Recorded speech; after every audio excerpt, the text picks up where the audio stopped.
On y va? Ok. Bon, bonjour à tous. Bienvenue à ce troisième mercredi de l'imagerie, organisé en collaboration avec la région Sud et l'IGN et le CNES. Donc, on a eu deux premiers rendez-vous qui traitaient du Qu'est-ce qu'il y a? panorama des... Ouais, si vous pouvez Pardon. couper vos micros, les personnes qui ne parlent pas, si c'est possible. Voilà. Donc, Merci. donc, le premier rendez-vous était le 5 février et il traitait du panorama des solutions d'observation satellitaire. Le second avait pour titre quelle d'image pour observer le territoire en région sud, donc présentation des apports du multisource pour l'observation du territoire. Et puis aujourd'hui, on vous propose des présentations sur les dispositifs d'accès aux solutions en imagerie satellitaire. Voilà. C'est tout ce que j'ai à dire. Je ne sais pas si Julien veut rajouter quelque chose. Non, non, mais tu as déjà tout dit, hein. Écoute, de toute façon, ça va aller assez vite. Donc, on a trois petites présentations, effectivement. Donc, une première qui va être assurée sur le portail Dynamis, une deuxième sur le portail Géode, et une dernière, en fait, sur le démonstrateur, sur le mixte Orthosat, sur le 0405, qui avait fait l'objet d'un précédent webinaire et sur lequel il y avait quand même un certain nombre de demandes. Donc, chose promise, chose due. Donc, on vous fera une petite démonstration de ce que donne justement ce fameux mixte ortho sur le territoire des Hautes-Alpes, autour de Gap, en fait, entre les Hautes-Alpes et les Alpes de Haute-Provence. Voilà.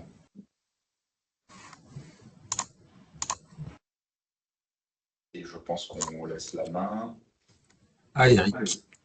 Voilà, c'est parti. Bonjour à tous, vous m'entendez bien? Parfait. Vous voyez bien l'écran? On le voit aussi. Ok, donc c'est parfait. Donc je vais me présenter quand même. Donc je suis le chef du département images et services civils opérationnels au service de l'imagerie spatiale de l'IGN à Toulouse. Et donc c'est dans mon département qu'on produit toutes les orthosatellites civils pour les institutionnels français. Donc je vais vous présenter Dynamis, qui est un acronyme, donc c'est le dispositif institutionnel national d'accès mutualisé en imagerie satellitaire. Donc c'est un dispositif qui a été créé en 2017 par un consortium de 6 partenaires, donc le CNES, le CNRS, l'IGN, l'IRAE, l'IRD et le CIRAD. Et ce dispositif fait partie de l'infrastructure Dataterra, où il y a d'autres pôles de données comme l'atmosphère, les océans, la Terre solide, etc. Le principe de ce dispositif, c'est de mutualiser les besoins et les ressources institutionnelles. C'est de fournir de l'imagerie satellitaire prête à l'emploi, selon les besoins des demandeurs, donc ou des produits bruts avec les modèles, ou des ortho 16 bits, ou des ortho 8 bits, des mosaïques, de l'infrarouge couleur, de couleur naturelle, enfin tout ce que les institutionnels auraient besoin. Il est basé sur une politique tarifaire avec des quotas de gratuité et des tarifs préférentiels. Et il y a également un service d'accompagnement des utilisateurs institutionnels et autres. Donc Dynamis, pour qui, pourquoi? Donc c'est un portail sur lequel vous pouvez accéder facilement.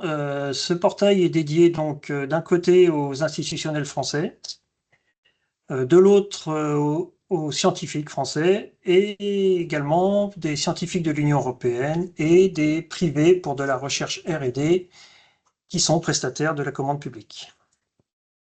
Voilà. Ce portail permet un accès facile et un usage facile des images satellitaires à très haute résolution, que je vais vous expliquer un peu plus loin. Et après cette petite présentation, je vous fais une petite démonstration du portail Dynamis. Donc les services offerts aux utilisateurs Dynamis, donc téléchargement d'images Spot 6.7 et Pléiades déjà acquises, donc depuis le lancement des satellites au début des années 2010, des programmations de nouvelles acquisitions sur des territoires ouverts par vos administrations dont vous auriez besoin d'images, des commandes d'archives référencées par Airbus et la diffusion Open Data de Spot 6.7 depuis la création de la couche France Metropolitan Space 7 en 2014.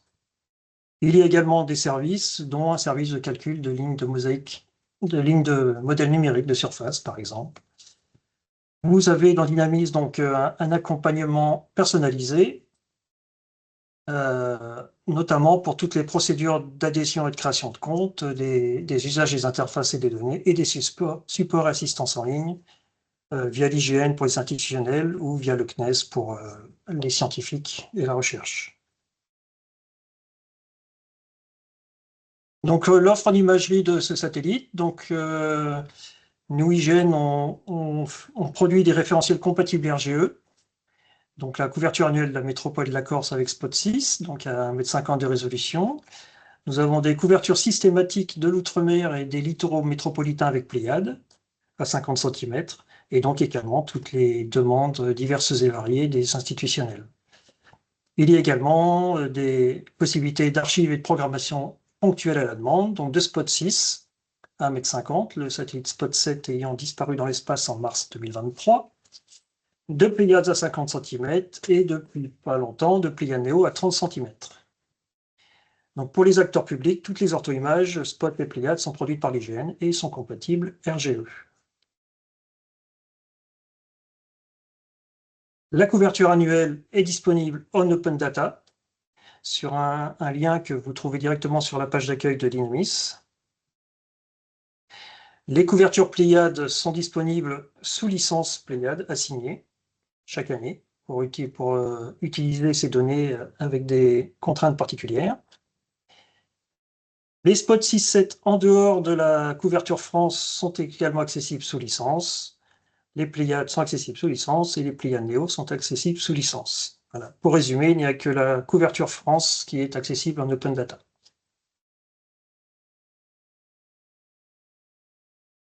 Un exemple de comparaison et de détail des satellites. Donc Spot 6, c'est un satellite avec 5 bandes spectrales, panchromatique, rouge, vert, bleu et proche infrarouge. Le panchromatique est acquis à 2,20 m et rééchantillonné à 1,50 m. Le multispectral est acquis à 8 m et rééchantillonné à 6 m. Et les orthos que l'on fournit peuvent être fournis soit en bundle, donc panchro d'un côté et multispectral de l'autre, soit en fusionné à 1,50 m, ce qu'on appelle des images PMS, panchro multispectrales. Pour les Pléiades 1A et 1B, il y a les 5 mêmes bandes spectrales. La résolution panchromatique d'acquisition est de 70 cm, donc rééchantillonné à 50. Le multispectral est acquis à 2,80 m, rééchantillonné à 2 m. Et même cas, on peut vous fournir les orthos bundle, donc panchro et ou multispectral, et les orthos fusionnés à 50 cm.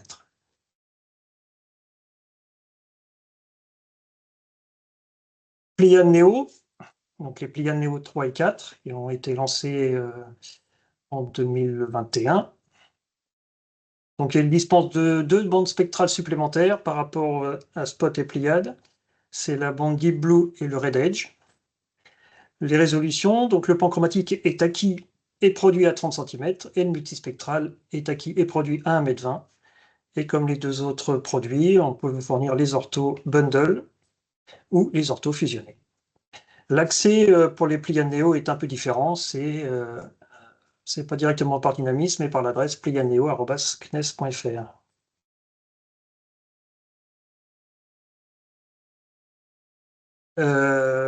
L'acquisition et le coût d'acquisition de ces images.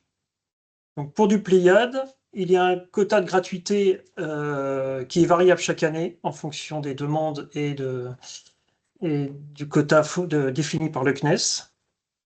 Donc cette année, le quota est de 2500 km², on emploie 3500 km². Au-delà du quota, vous pouvez demander de l'archive qui vous coûtera 1,40 € du km², donc en archive, et 1,80 € du km² en programmation. Toujours au-delà des 2500 km² gratuits dans le quota. Pour les données Spot, la couverture métropolitaine est disponible en général en début d'année pour l'année précédente et disponible en open data. Pour les acquisitions spécifiques en Spot, le quota de gratuité est de 5 crédits images. Donc un crédit, c'est 3600 km², sachant qu'une maille Spot fait 60 par 60 km. soit 3600 km². Vous avez donc droit à 3 fois cette surface. Et au-delà, vous pouvez acheter des crédits par tranche de 5, 10 ou plus crédits. Et pour Pléiades Néo, le quota de gratuité et les tarifs d'accès sont en cours de définition, donc entre le CNES et Airbus. Voilà. Et les demandes de programmation ou d'archives sont à faire sur pléiades-neo@cigene.fr.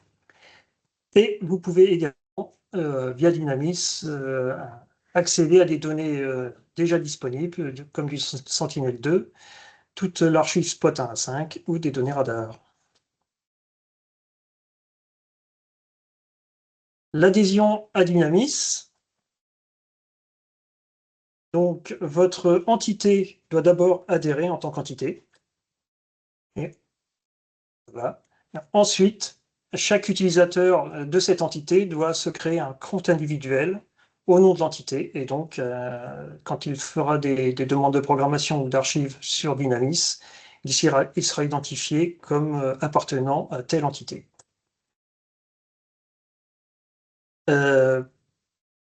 Pour toutes les acquisitions qui se font sur l'arc atlantique américain, on va dire, toutes les données sont traitées par Cyguyane, dans la station de réception de Cayenne. Tout ce qui est Antilles et Guyane, donc, se passe pas directement sur le site Dynamis, enfin, s'il passe par site Dynamis, mais arrive directement à Cyguyane et c'est eux qui traitent vos demandes. A priori, dans la région sud, vous n'êtes pas très concerné par la Guyane.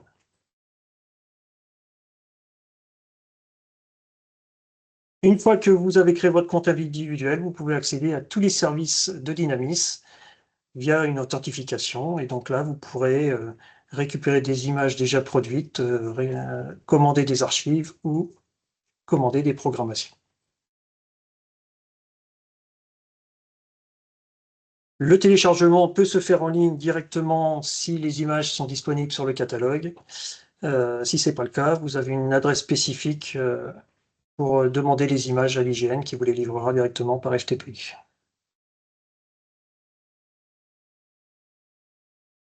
Voilà, quelques adresses. Donc le portail Dynamis. Je peux y aller directement. Oui. Attendez, je crois que vous ne me voyez plus en écran là. Donc le portail Dynamis, le catalogue d'images, les applications. Il y a un compte LinkedIn sur lequel nous mettons des posts assez régulièrement, notamment ceux prévenant des webinaires, comme celui d'aujourd'hui. Donc je vais vous montrer un peu le dispositif Dynamis. Je vais juste changer de fenêtre.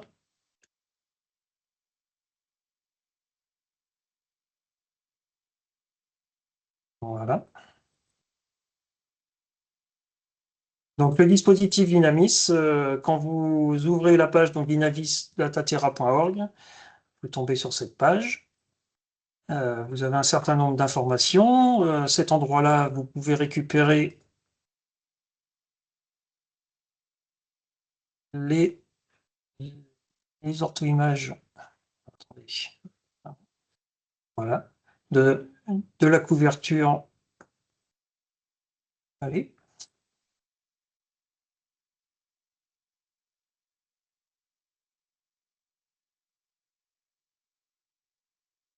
Bon, ça n'a pas l'air de fonctionner, mais normalement ça marche. C'est ce qu'on appelle l'effet Bodani.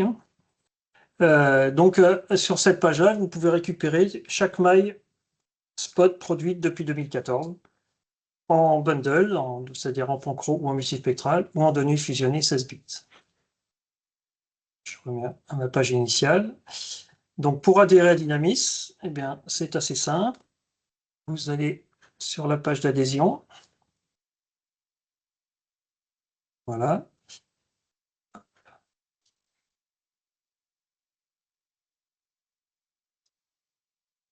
Et donc là, vous pouvez adhérer à la structure. Donc, il faut d'abord que votre organisme adhère.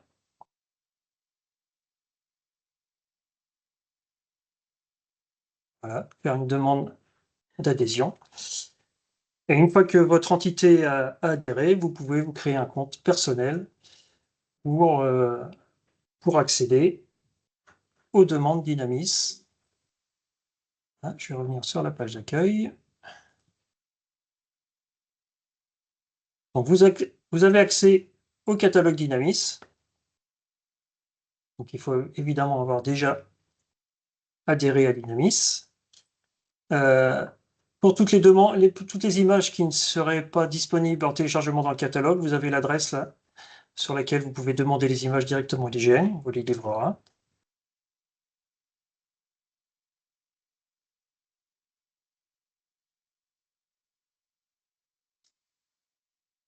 Voilà, et donc ça se présente comme un catalogue assez classique que vous connaissez peut-être par ailleurs. Et donc là, vous pouvez afficher des Pléiades, des Spot 4, des Spot 2, etc.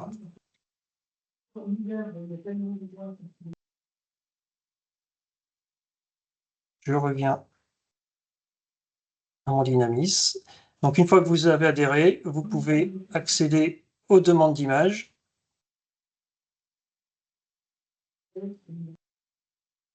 Voilà, je vais vous montrer. Ah, c'est bon.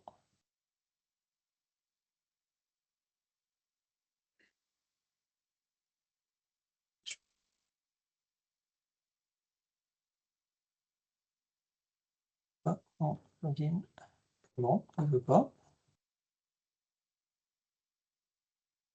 Alors attendez, je vais passer à un autre. Non, bon, bah, il ne veut pas se connecter, je ne sais pas pourquoi. C'est l'effet des mots, ça. Oui, c'est l'effet démo, ouais. Bon, bah, c'est dommage parce que j'avais plein de choses à vous montrer, mais là je ne peux pas te connecter. Je pense que le site Dataterra doit être en stand-by.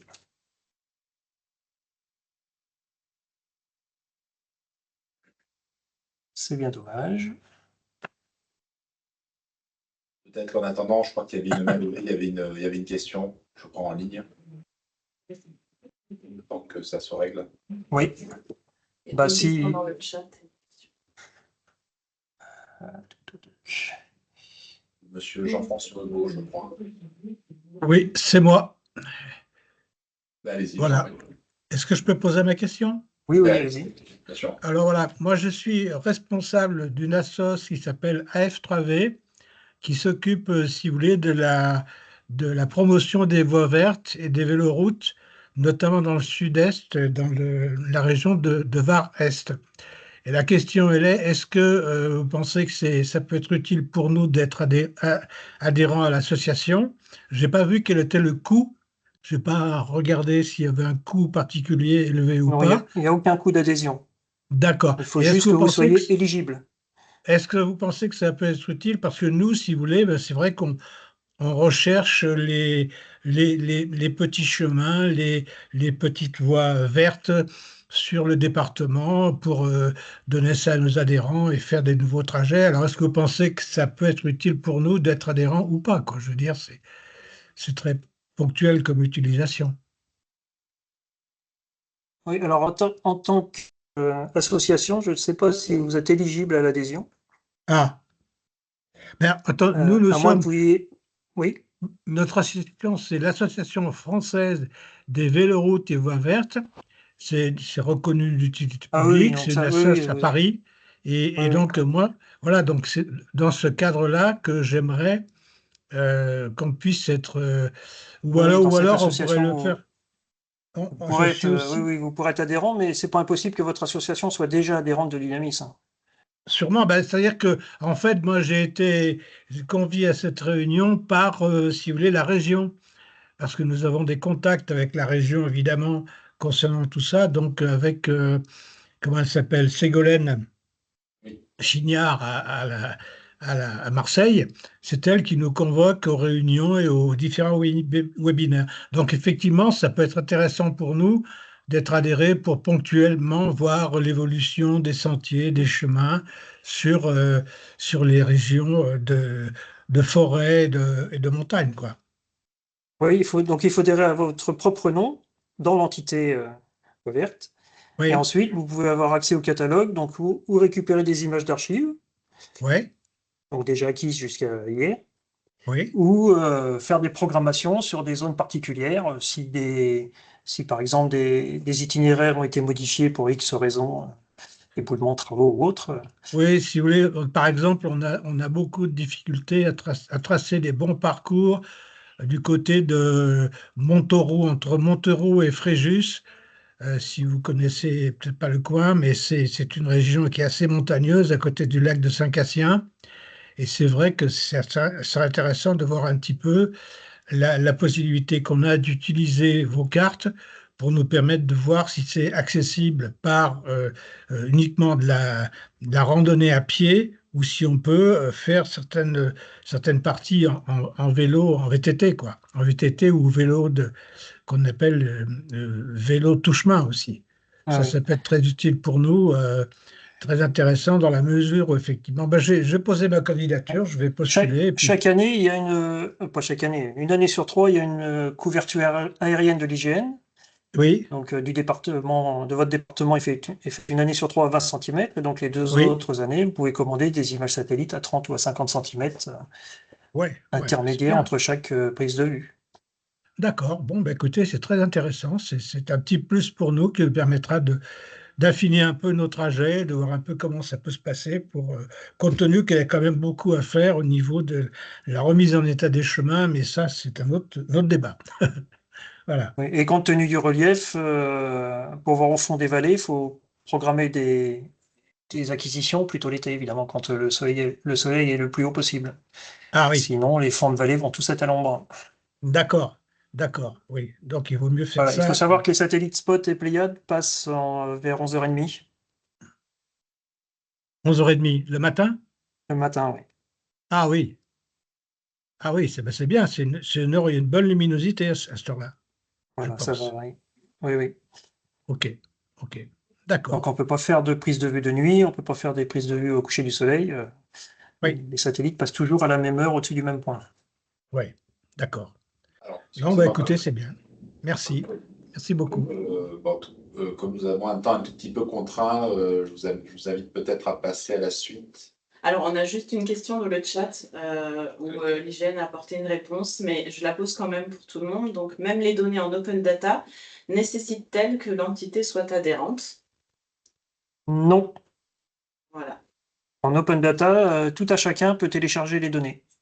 Il faut juste au moment du téléchargement donner son nom, éventuellement son entreprise ou son administration s'en donner une, son pays.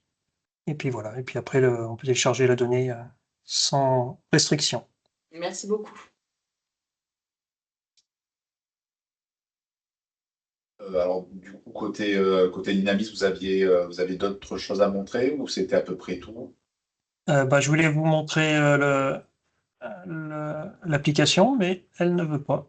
Donc, je À ce pourrais moment-là, pas. peut-être qu'on partagera les liens a posteriori. Non, de toute façon, ça, chose qui arrive, il suffit que le système soit en maintenance. On partagera les liens par la suite, en fait, hein, sur le site Connaissance du territoire. Donc, on fera un petit bloc de présentation avec l'ensemble des liens et peut-être le process, en fait, hein, pour se loguer, etc. Oui, un dernier point avant de laisser la main. On a eu une météo exceptionnelle en mars et début avril sur la France. Alors, pas trop sur le sud, malheureusement. Donc, on a beaucoup d'acquisitions sur la France métropolitaine et notamment sur le sud, toute la côte méditerranéenne, de l'Espagne à l'Italie. Voilà, beaucoup de contenu hein, sur le portail Dynamis. Donc, c'est voilà, des sources qui sont quand même extrêmement intéressantes. On parle souvent de fraîcheur de l'image. Hein, c'est ce qu'apporte aussi le satellite d'ailleurs. C'est tout l'intérêt d'ailleurs. OK. Bon, bah, du coup, bah, je pense que passons. En tout cas, merci beaucoup pour la présentation. Bah, écoutez, je vous propose que nous passions sur la suite. Donc, notamment la présentation de Géode donc, par François Docteur Monrosier. Bonjour à tous, est-ce que vous m'entendez? On entend parfaitement. Très bien. Vous voyez mon écran complètement ou Alors, on le voit en mode présentation. Ok, alors j'essaie d'arranger ça. Est-ce que c'est mieux ou pas? Bon, je crains que ça ne marche pas mieux. Comme ça suffira. Bon, allez, alors très rapidement, Je refais une petite présentation du portail Géode. Donc le portail Géode, c'est le portail d'information et d'accès aux données observation de la Terre du CNES, donc qui évidemment a quelques similitudes avec Dynamics et quelques éléments différenciants évidemment. Dans Géode, il y a deux aspects importants pour nous. Il y a la partie portail de communication et la partie plateforme de données et services. Alors sachant que la partie portail de communication, même si malheureusement je ne pourrais pas le présenter en détail aujourd'hui parce qu'il y a justement des opérations de maintenance qui ont un peu duré, là, qui ne sont pas terminées pour accéder à cette partie-là. L'objectif de cette partie-là, c'est pas juste de faire de la news pour faire de la news, c'est plutôt de donner du contenu le plus précis possible pour expliquer comment certains types de données peuvent être utilisés. Donc là, j'avais typiquement un exemple que je pourrais vous présenter qui est la mission CO3D à venir qui va nous permettre d'avoir accès à des données et de modèles numériques de surface, de vous expliquer tous les usages potentiels de ce type de données à venir, et sachant que cette partie portail de com a vraiment vocation à essayer de vous donner ce genre d'informations. Plein d'autres aussi sur la description des jeux de données ou ce genre de choses, mais des choses, on va dire, un peu plus classiques. Voilà. Donc Géode, portail de com, plateforme de données. Donc on retrouve un peu la même logique que ce qu'on a vu précédemment dans Dynamis. Notre offre de service, elle est peut-être un peu différenciante dans le sens où on a identifié on a trois grands types d'utilisateurs.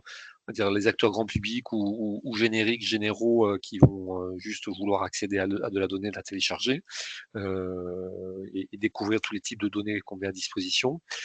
Sachant que dans les types de données, on peut avoir des données en open data et puis des données commerciales avec des accès restreints. Bien souvent, ces accès aujourd'hui, en tout cas, seront privilégiés via Dynamis, puisque c'est la logique du portail d'accès Dynamis de gérer les accès des quotas sur l'accès aux données commerciales, et notamment, comme l'a dit l'interlocuteur précédent, Eric, si je dis pas de bêtises, sur l'aspect programmation. Donc nous, on ne fait pas du tout cette partie-là, donc c'est vraiment important de passer par Dynamis. Donc cet aspect découverte, exploration, et puis après les deux sujets suivants, ou deux types d'utilisateurs suivants qui sont pour nous très importants, c'est plutôt les développeurs ou les scientifiques à qui on va offrir des services avancés pour leur permettre de développer des nouveaux services, des nouveaux traitements sur les données spatiales observation de la Terre. Donc ça va se matérialiser sous différentes formes. L'accès à des services de traitement à la demande, services d'accès à des notebooks ou des data labs, donc, ou des virtual research environment en fonction des termes que vous employez, pour vous permettre d'accéder à des moyens de calcul un peu plus performants et d'accéder à des algos, des API, des librairies qui vont permettre de développer des nouveaux services. On a également mis en place la notion de booster, donc c'est un dispositif d'accompagnement qui permet d'accompagner soit des projets ou des entreprises privées ou des collectivités sur une question en disant tiens, est-ce qu'avec de la donnée spatiale, on peut réussir à limiter des intrants pesticides sur un terrain viticole, par exemple, etc. Donc c'est ce genre de projet qu'on peut accompagner, aider, donc dans un temps limité, avec des moyens limités évidemment dans le temps, mais au moins pour aider à vérifier la faisabilité au travers d'un petit POC, avec évidemment le support des experts du CNES et du Labo OT pour ceux qui connaissent. Ensuite, la troisième partie entre guillemets, notre offre de service, c'est en fait vers l'ensemble des projets qui produisent de la donnée. Donc les projets, c'est des missions observation de la Terre du CNES, après, en premier lieu, mais pas que, parce qu'on a aussi les centres de données services de Dataterra, donc que ce soit TEIA, Formater, pour ne citer que pour l'instant. On est un outil mutualisé à leur disposition pour diffuser les données vers l'ensemble des utilisateurs et aussi derrière les portails thématiques que porte chaque pôle avec Audatis, TEIA, Formater et Aeris. Et donc l'idée, c'est que nous, Géode, on soit juste un outil de diffusion, et donc l'ensemble des données sont aussi accessibles par API pour permettre à ces portails-là de les présenter de la manière dont ils le souhaitent à leur communauté d'utilisateurs. Voilà. Donc aujourd'hui, on a également les produits Sentinel, puisqu'on implémente la fonction de collaborative Grand Segment. Donc, on est un relais Copernicus pour notre écosystème national. Donc, aujourd'hui, on a les données Sentinel 1, Sentinel 2, prochainement Sentinel C également, puisque ça va bientôt arriver chez nous. Et puis, d'autres produits qu'on est en train d'ingérer. Donc, là, on a la gestion en cours des produits Spot World Heritage, et puis bientôt PWH, ZOT, Co3D et Microcarb quand ils seront lancés en milieu d'année. Également sur les images commerciales, la partie PNO également présente dans Dynamis. Donc là, ce qu'il faut retenir, c'est dans l'offre de service, nous, notre focus principal, c'est comment accompagner les développeurs, les scientifiques pour l'utilisation un peu plus avancée des produits et images observation de la Terre ou autre type de produits, parce qu'on ne fait pas que de l'imagerie, on a tout type de produit, on aura tout type de produit à terme. Voilà. Donc rapidement, puis on va le voir au travers de la démo. Donc on a une interface web SIG pour accéder, rechercher des données avec la notion de filtre. On a cette logique d'authentification qui sera bientôt raccordée à la logique de fédération SSO là, qui est mise en place dans le projet Gaia Data porté par Dataterra et d'autres organismes. La logique de téléchargement des données, la logique de traitement à la demande avec des interfaces standards que certains d'entre vous connaissent peut-être, la volonté d'aller sur des nouveaux standards aussi qui sont plutôt poussés par l'Agence spatiale européenne, mais pas que, comme OpenEO, qui permettent de proposer une logique de data cube et donc de fusion de données pour travailler, on va dire, de manière plus simplifiée sur l'hybridation fusion de données. Et puis cette logique de service notebook qui est déjà disponible et qui permet d'accéder à des moyens, on va dire, un peu plus avancés avec votre navigateur, avec une logique de session interactive avec ce type d'outil. Aujourd'hui, on a 25 pétas de données, 40 millions de produits. Comme je le disais, on a ces 3 types de produits et quelques autres là, côté TIA qui sont également accessibles. On a une roadmap, mais je ne vais pas rentrer dans le détail, avec des nouveautés, des innovations. L'idée, c'est qu'on essaye d'implémenter les services avancés qui ont le plus d'intérêt et d'innovation pour nos communautés d'utilisateurs. Typiquement, au travers des activités autour de la mission CO3D, il y a eu des activités autour des outils 3D. Donc, il y a CARS, Bulldozer et bien d'autres qui vous permettront peut-être aussi d'accéder à ce type de service en mode de traitement à la demande. En tout cas, c'est le type d'évolution qu'on va chercher à faire. Je passe rapidement parce qu'on n'a pas beaucoup de temps. Juste pour dire et insister peut-être parce que je ne l'ai pas suffisamment fait sur le fait que on est intégré dans le dispositif également Dataterra avec cette volonté finalement nous de faire le relais sur les sujets données observation de la Terre avec nos partenaires européens. C'est ce qu'on fait avec le CDSE Copernicus pour les données Sentinelle. On a également des travaux ou des sujets d'interopérabilité de fédération avec Wikeo. Et puis, on a aussi la volonté d'essayer de se rapprocher avec l'IGN, évidemment, avec la plateforme, la géoplateforme, pour faire en sorte que nos données soient le plus simplement accessibles et utilisables depuis la géoplateforme. Voilà, je passe rapidement. Avant de passer à la démo, juste pour dire, on a quelques missions en 2025 d'importance, CO3D, Microcarb, et puis l'instrument IASI-NG embarqué dans le satellite METOP SG-A1. On a des programmes aval et un ensemble de dispositifs qui permettent évidemment d'accompagner l'écosystème. On a également des formations avancées, Data France Pay, qui sont des formations sur 3 jours, un labo OT, des guichets innovation, etc. Voilà, je fais très rapide, excusez-moi. Et je vais passer à la partie peut-être plus démo. Avant de passer à la partie démo, je vais juste vous montrer, donc comme je le disais, là, le portail sur la partie communication et en maintenance. Par contre, je vais juste vous montrer le type d'informations qu'on cherche à mettre sur ce portail-là. Typiquement, c'est pour chaque mission, ce qu'on va proposer, c'est ce type de sommaire, avec une présentation de la mission, évidemment, les données et produits qui vont être disponibles ou qui seront disponibles directement en fonction des missions. Comment on accède à ces données-là? Donc typiquement, dans le cas de Co3D, ils seront également disponibles via Dynamis. Donc on explique un peu les licences, comment on pourra faire la programmation aussi sur cette future mission. Et des cas d'usage. Donc typiquement, si je prends la partie cas d'usage, là l'idée c'est de donner des exemples concrets de qu'est-ce qu'on va pouvoir envisager de faire avec ce type de données. Donc que ce soit dans le domaine de la défense, dans le domaine de la sécurité, dans le domaine de l'agriculture, de la forêt, de l'hydrologie, ou la cryosphère, aménagement urbain, etc. etc. Donc l'idée c'est de préciser un peu tout ça et de vous donner quelques pointeurs et puis de revenir vers nous s'il y avait besoin évidemment d'aller un peu plus loin sur ce type d'informations. Voilà. Donc sur le portail, on se retrouve avec une interface, comme je disais, une interface web SIG un peu classique, avec sur la partie gauche une logique de filtrage. Donc on va pouvoir filtrer par rapport à des dates. Donc ici, si je sélectionne ce premier filtre temporel, j'ai pas fini d'ailleurs. Hop, allez. ça va pas marcher, ça. Hop.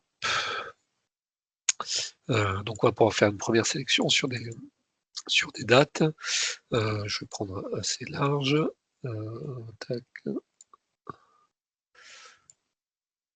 Et là, et puis après, on va sélectionner ces données. Donc là, dans cet exemple, je vais prendre des données L1C. J'ai aucune donnée, donc c'est pas normal. Peut-être aller chercher avant.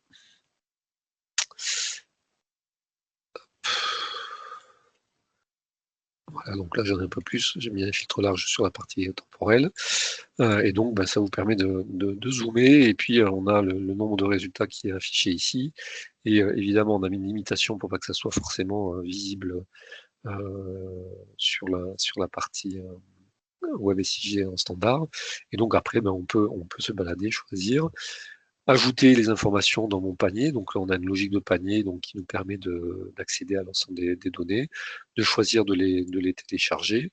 Donc typiquement, hop, je vais lancer un téléchargement ici, s'il veut bien. J'ai l'impression que ça ne marche pas, mais c'est pas grave. Voilà. On a une logique aussi de traitement à la demande, comme je le disais.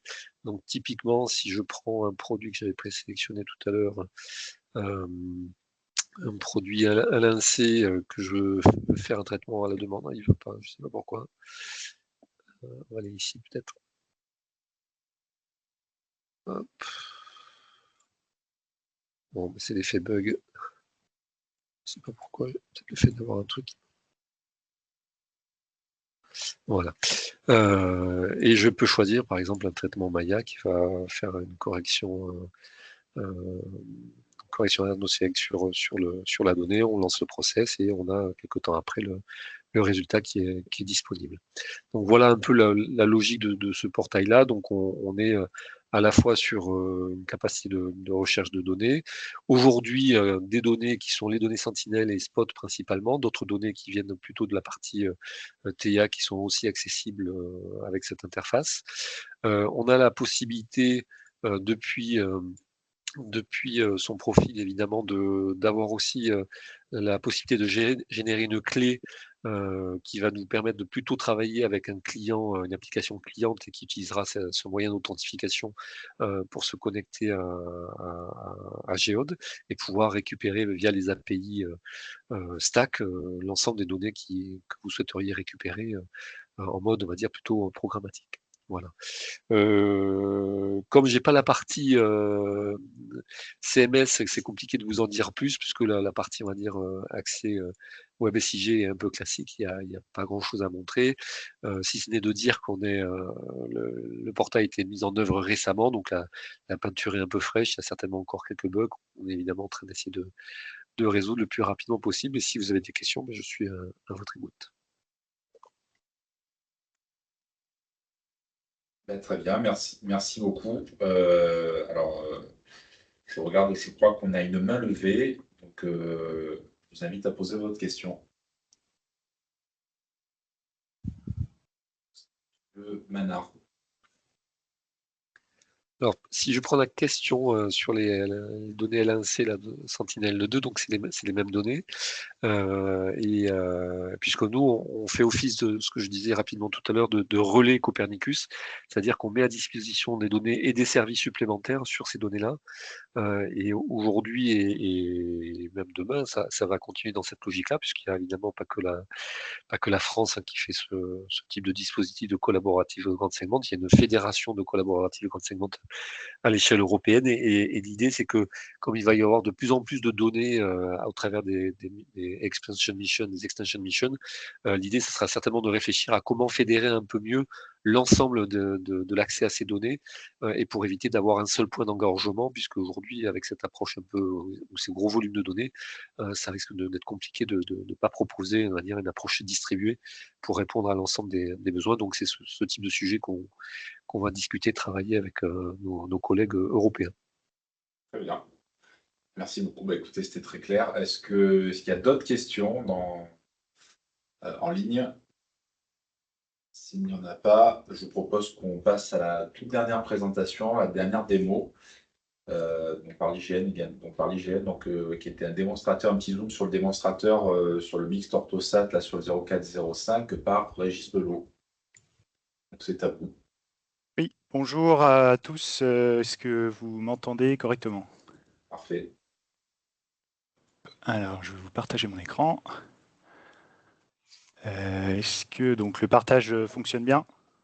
Oui, on a une très belle carte à l'écran. Ok, parfait. Alors, bonjour à tous. Moi, je suis Régis Bello. Je suis en charge donc de l'offre en produits images à l'IGN. Je vais vous présenter rapidement les démonstrateurs qui ont été produits sur les deux départements des Hautes-Alpes et des Alpes de Haute-Provence. Donc, c'est des démonstrateurs qui ont été produits dans le cadre de la réflexion sur la complémentarité entre les acquisitions aériennes et les acquisitions satellites. Donc, dans ce cadre-là, il y a une acquisition aérienne qui a été réalisée sur le département des Alpes de Haute-Provence et une acquisition satellite avec la constellation Pléiade Néo qui a été réalisée sur les Hautes-Alpes. Donc, ce que vous voyez à mon écran, c'est donc l'orthomosaïque qui a été réalisée sur les deux départements entre les deux sources de données. Donc, il y a des emprises qui sont représentées. Donc, les emprises présentes permettent de visualiser les différents jeux de données qui sont disponibles. Certains en flux, d'autres en téléchargement. Alors, vous avez déjà donc la petite zone, enfin petite, quand même, la zone autour de la ville de Gap, où il y a des données et en aérien et en satellite, ce qui nous a permis de produire donc deux orthomosaïques sur la même zone, qui permettent du coup de comparer directement les données. Il y a un comparateur qui a été réalisé sur le site Macarte que je vais vous montrer tout à l'heure. Il y a ensuite, donc ça c'est un jeu de données qui est disponible en téléchargement et en flux. Ensuite, il y a deux jeux de données, deux autres jeux de données qui ont été réalisés sur les deux départements. Donc un jeu de données qui a été réalisé plus dans l'esprit de ce qu'on produit aujourd'hui sur l'Ortho Express, c'est-à-dire sans effort particulier de retouche et de mosaïquage entre les deux sources de données. Et un deuxième jeu de données qui a été produit plus dans l'esprit de la BD Ortho, où le mosaïquage a été retouché avec soin pour se caler sur la géographie du paysage, et où il y a eu également une harmonisation au niveau de la radiométrie entre les deux sources de données. Donc, les deux départements sont accessibles entièrement en flux. En revanche, en téléchargement, il y a la zone uniquement représentée en rouge qui est disponible pour une question de poids de données. Donc, si je vous montre rapidement du coup les résultats, si on zoome un peu, hop. Donc là, vous pouvez voir le mosaïquage qui a été fait sur le jeu de données du coup retouché, où on a une harmonisation entre les sources de données, voilà, qui est plutôt, voilà, où il y a eu un effort d'harmonisation qui a été fait. Et donc sur le deuxième jeu de données, là on a pris en fait de manière brute la limite départementale. Hop, tac. Et donc c'est là l'Ortho Express qui a été utilisé du côté aérien, et donc l'Ortho Pléiade Néo qui a été utilisé côté satellite sans effort donc d'harmonisation ni de mosaïquage particulier. Voilà, pour voir un petit peu les différences en termes de données et de radiométrie qu'il peut y avoir entre les différents jeux de données et entre les différents traitements qu'il peut y avoir. Donc ces jeux de données ils sont donc vous avez le jeu de données sur la zone de gap qui est accessible via le lien sur le site MaCart, donc qui vous permet effectivement, comme là on a les sources de données aériennes et satellites sur une même zone, qui vous permettent de comparer directement les données aériennes et satellites. Donc avec les données, là on a les données issues de Pléiades Néo à droite et les données issues de la BD Ortho à gauche, qui vous permettront par flux de venir comparer directement les données.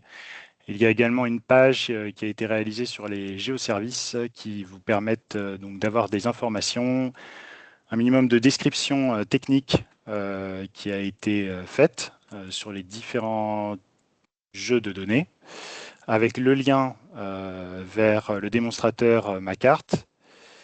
Donc en ce qui concerne le téléchargement des données, donc comme il y a aujourd'hui une restriction sur les données satellites submétriques, donc dont la résolution est inférieure à 1 mètre, les données sont en accès restreint et donc il est nécessaire de faire une demande à contact@geoservice.ign.fr pour avoir l'accès aux données, notamment en téléchargement.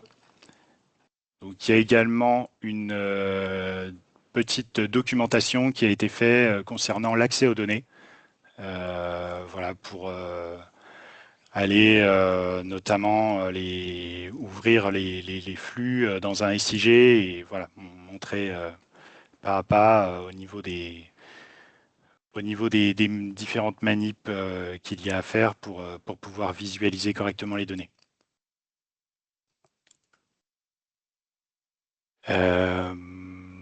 Voilà, donc c'est tout bon pour moi. Si vous avez des questions. Bah, écoutez, déjà, alors je ne suis pas sûr que c'est une question qui soit directement en lien avec le démonstrateur, quoique. Donc une question de Monsieur Pierre Donzé, donc qui demande concernant le département du Var, quels sont les jeux de données accessibles. Alors du coup, si vous pouvez peut-être préciser, s'agissant en fait du mixte ortho ou plus largement? Si vous entendez. Allô, oui, bonjour. Oui, bonjour. Je ne sais pas si vous m'entendez. Ouais, c'est bon. Bon, je vais mettre mixte ortho. Je vous entends, c'est bon.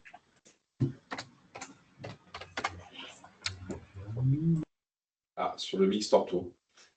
Je vous laisse répondre peut-être du coup.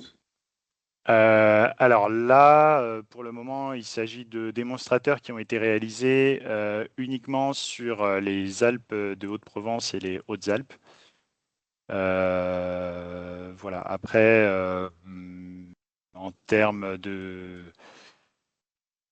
Il y a des réflexions qui sont en cours sur les programmations qui vont être réalisées à l'avenir. En tout cas, sur cette année, le Var ne sera pas concerné pour le moment. Oui, juste si je peux préciser sur la disponibilité des données images sur le VAR, il y a la dernière BD Ortho de 2023 et on travaille avec la région, justement en lien avec ce programme de mix technologique sur une couverture régionale 2026. C'est à l'étude pour le moment. Voilà, donc potentiellement, il y aura une nouvelle couverture du VAR l'année prochaine si on arrive à aller au bout du projet de couverture régionale pour l'année prochaine. Sachant que l'année prochaine, le VAR sera couvert par une acquisition aérienne liée au programme classique lié à la PAC de photographie aérienne. Tout à fait. Donc ce sera pas du Pléiades Néo sur le VAR l'année prochaine, même s'il y a une couverture régionale. Et je dirais que alors peut-être vous avez complété votre question, donc celui de 2023 est disponible comment?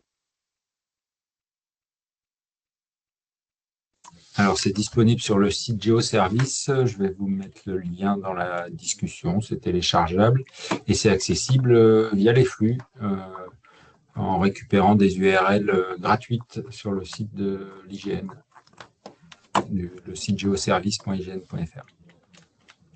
Alors également, très bonne question de M. Moneta. Donc, avec une imagerie satellitaire de plus en plus performante, les PVA ont-elles encore un avenir? Vaste question.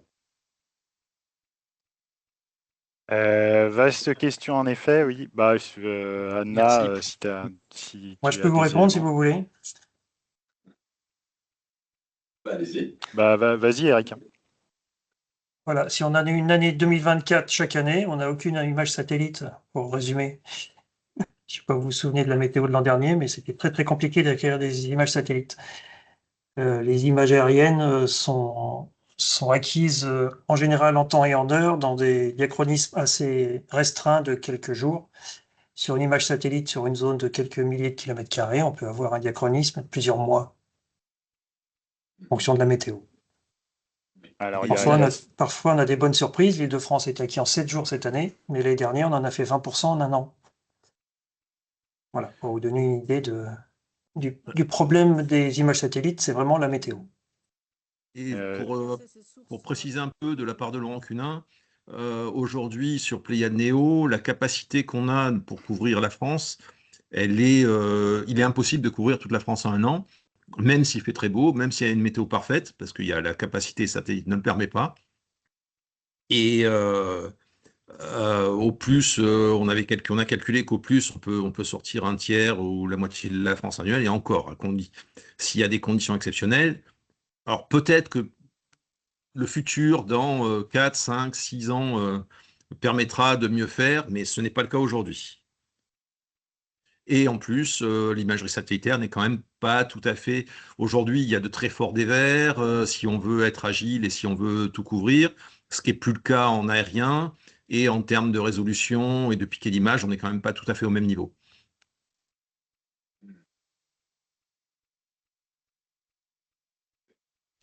Merci beaucoup pour vos réponses. Merci.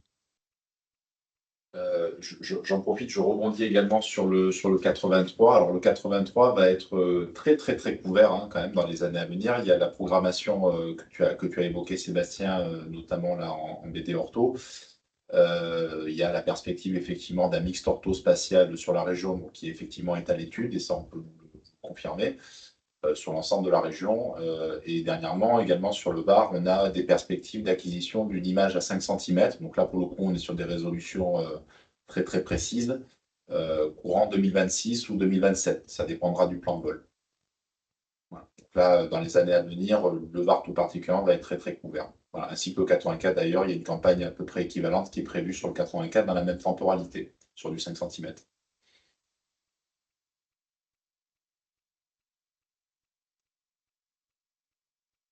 Et Claire qui lève la main.